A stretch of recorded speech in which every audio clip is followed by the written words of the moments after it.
Hey guys, this is James from Team Eternal Hope, and I'm bringing you another deck profile, and this time it is Dark Irregular. As you can tell, I've gone for the Amon build over the new BTO3 version. My starter is Barmaid Grace, Amon's follower. Basically what she does is you can Counterblast one, you rest her. If you have a Vanguard with Amon in its name, you may Soul Charge 2, choose one of your rear guards, and it gains 1k for every card in Soul until the end of turn. Basically she gives your rear guards Amon's effect, or she can even give, I believe, a Vanguard. Yeah, it's just a unit, so you could even make your Vanguard plus 2k every turn if you have Amon. I find that this is the main reason why I have rebuilt this deck, because as probably not many of you know, I used to run the Amon Cross Ride version and the Amon original build when they both came out. I do like Dark Irregular, not as much as Kagero, but I am with them. So yeah, starter is Barmaid. Straight into grade 3s. This is sort of the main grade 3 of the deck. You've got Amon's leader, Astroth. Basically, he's the Revival Legion for Amon. He legions with Amon, so it's 21k base. I like my grade 3 legions, as most of you will know by my deck profiles. Basically, what this does, if it's in Legion, it gains 1 crit for every 10 cards in Soul. So if you have 20 cards in Soul, he's a free crit on his own. And obviously, if you have Amon, he gains an extra k for everything in Soul. So he becomes massive. So you gain 20k and a crit, say. Then what you can do, if you retire something using one of your effects, you may Soul Charge 3 once per turn. This helps you set up for your 20 or your 15 cards in Soul. My aim for this deck is to get 20 cards in Soul and then leave it at that, because you want the triple crit off of Amon. You only need 20 max, because everything else only needs sort of 6, 10, 8, 15 in Soul, but I find that 20 with this is really good. We'll get to his mate. So we've got 4 Amon, 3 of which are SP, 2 from the original, 1 from set 12 I think it is. And basically what he does is he gains a K for every Dark Irregular you have in Soul, so every card in Soul, because you can only run Dark Irregulars in a Dark Irregular deck. And then what he can do is he can Counterblast one, choose one of your rear guards with Dark Irregular in their name, and Soul Charge it, and then your opponent must select one of their rear guards and retire it. So what this does is this works perfectly with Astroth. So you go Legion, okay, I then go Amon skill, Counterblast 1, Soul Charge 1, you retire something, and then I'll Soul Charge 3 through Astroth. So I get a Soul Charge 4, and you lose a dude. Then what happens is I gain a K for every card in Soul, and then if I have 10 or more in for every 10 in Soul, I gain a crit. So if I have 20 in Soul, I gain plus 20 crit and 2 crit, plus 20k and 2 crit. Sorry. This I find is really powerful. Obviously your opponent's most likely going to perfect guard it, but how many perfect guards can you go through if you sit on this for the rest of the game? It is really powerful, and with the new stuff, this deck works a lot better than what it did when it first came out. So we'll move on to the grade 2s.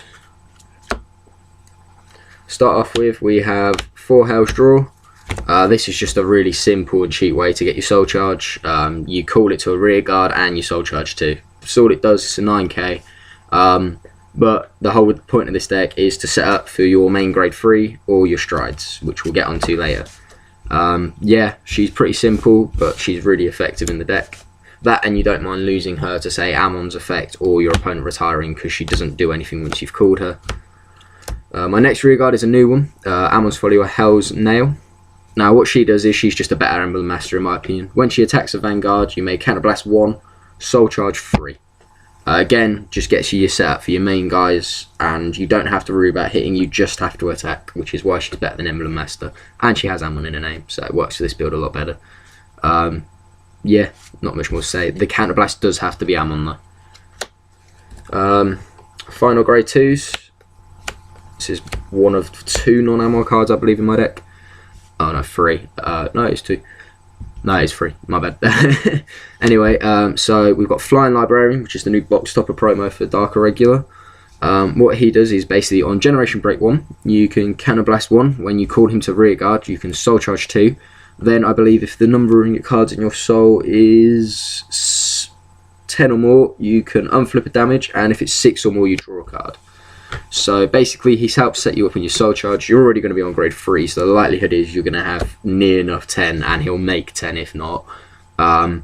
and then you get to draw and inflict damage, which is really important in this deck because it is very heavy counterblast. He is 8k, but I find that his bonuses you get from him are worth it. We'll go on to the grade 1s now. I run 4 of the Amon Perfect Guard. As this is an Amon deck, and you sort of do need to have an Amon Vanguard quite a lot, I went with this guy in case I had to ride him early game. That, and also I prefer in this deck to be able to guard rear guards, because when you come across sort of like Dote or something daft like that, or Laurel, you kind of don't want to be giving them advantage. You want to be taking that advantage away, so you hit them with the big guys and they can't guard. It's basically all it is to it. I do struggle with unflipping damage quite a lot, so maybe the unflippers might be an idea, but I am already sort of running a few non-Amon cards, one of which is 4 Pure Love, Succubus of Pure Love. Basically, he's your stride fodder, enabler, whatever you want to call him. You discard him, he counts as a grade 3, and you can stride just with him. He does search out for the Shahalat grade 3 that came out in this set. I don't run Shahalat, as you guys might have guessed. It is an Amon build, but being able to stride is quite important for this deck, so I went with 4. Next up we have Hell's Deal. Much of the case of Hell's Draw, Benyu Caller, Soul Charge 2. That's all she does. Again, really good early setup for your Soul. She's not a bad rear guard, she's 7k booster. Not much more you can say. You don't mind her dying again because, well, she doesn't do anything once you've played her. And finally, I have 2 False Palm Amons Folio. Now, what this die does, if you have 6 or more in Soul and you place it on rear guard, you can discard a card to draw a card. I don't normally run these guys, I don't really rate them. I was struggling for an idea as to what to put in. I probably should have gone with the 7 to 10k attackers, and I was going to change it. But then I had a game where I was 1 card out in Soul, had nothing in hand to Soul Charge with. I wanted to do my stride play. And I had this in hand, and I just went, well, might as well go for it. So I played him, discarded a card, drew the card I needed to Soul Charge, and was able to win the game off of that play alone. So I now do rate these. No, it was a really effective play. I'm not sure how good it is. It's probably very situational, but I run 2 of those. Instead of Doreen, yes, I know, but the Amon deck does need Amon Counterblast, so stick to the Amons. So next to the triggers, 4 original Amon crit, and then we run 4 of the new crit. This guy is really good whenever you Soul Charge him due to an effect, so it can be anything. I believe if it's an Amon, no, you have to get on this card. Yep, so if you have 6 or more in Soul, you can Counterblast 1 with Amon in its name and retire. Your opponent chooses something and retires it. This can work really well when I say I have my Amon in Legion or just normal. I can call this guy, Counterblast 1, Soul Charge him, they have to select something to retire. I then Counterblast another one, they have to select something to retire. So I Soul Charge 1 and lose a rear guard, which I don't really want on my rear guard anyway. And they lose 2 dudes, which in most games nowadays, rear guards are important, very important. Things like Mega Colony, Aqua Force, just sort of most decks in general really nowadays in this format. Neo Nectar. Next, I run, you might be thinking this is going to be Hysteric Shirley. It's not. It's the new stand trigger, Monochrome of Nightmare Land. I rate this over Hysteric Shirley for one reason alone. You don't Soul Charge your trigger. Hysteric Shirley is, when you Soul Charge her, she's a draw trigger by the way, you can Soul Charge 2 more. What this does is, so instead of getting a free Soul Charge free, I Soul Charge 1 on Generation Break. If I have 10 or more in Soul, I get to draw and unflip. So I Soul Charge, I draw what the draw trigger does anyway, and I unflip damage, which I'm going to need because it's such a heavy counterblast deck. It's the reason why I'm running her over Hysteric Shirley, and she's 10k guards, you can't go much wrong. Then I have my 4 heal, not much to say about those. We're going to go to the stride deck. We're going to start off with the big guy, the big scary Gillis Daray. What this die does, I'm going to have to read this because I know what it does, but I'm going to have to read the effect for you. You Sona Flip one of him in your G zone. Then if the number of cards you sold is 10 or more, gains plus 10k. And if the number of cards you sold is 15 or more, your opponent cannot use grade 1s or higher, so no perfect guards. Then if you have 15 or more cards in Soul, it gains a crit. So it's going to be double crit, 36k most likely, at your face. with 4 boost this is, and you can't perfect guard. Have fun with this. Then if I have, say, my starter, Barmaid Grace still, I can make him even bigger, because I can go Counterblast 1, rest her, 2 cards into soul. This guy gains 1000 for everything in my soul. Really good effective play, especially if you know your opponent has perfect guards, so your Legion play isn't going to be as effective. I then run 1 Amon's Talon, that guy, yeah, I'm not even going to try and pronounce his name. What he does is once per turn you can Counterblast 1, select 2 of your rear guards with Amon in their name. If you have a soul, if you have a heart with Amon, you can give your rear guards plus 3k for every 5 cards in soul. It doesn't do too much, it gives your columns a little bit more power. Other than that, yeah, I don't really use him personally, but hey ho.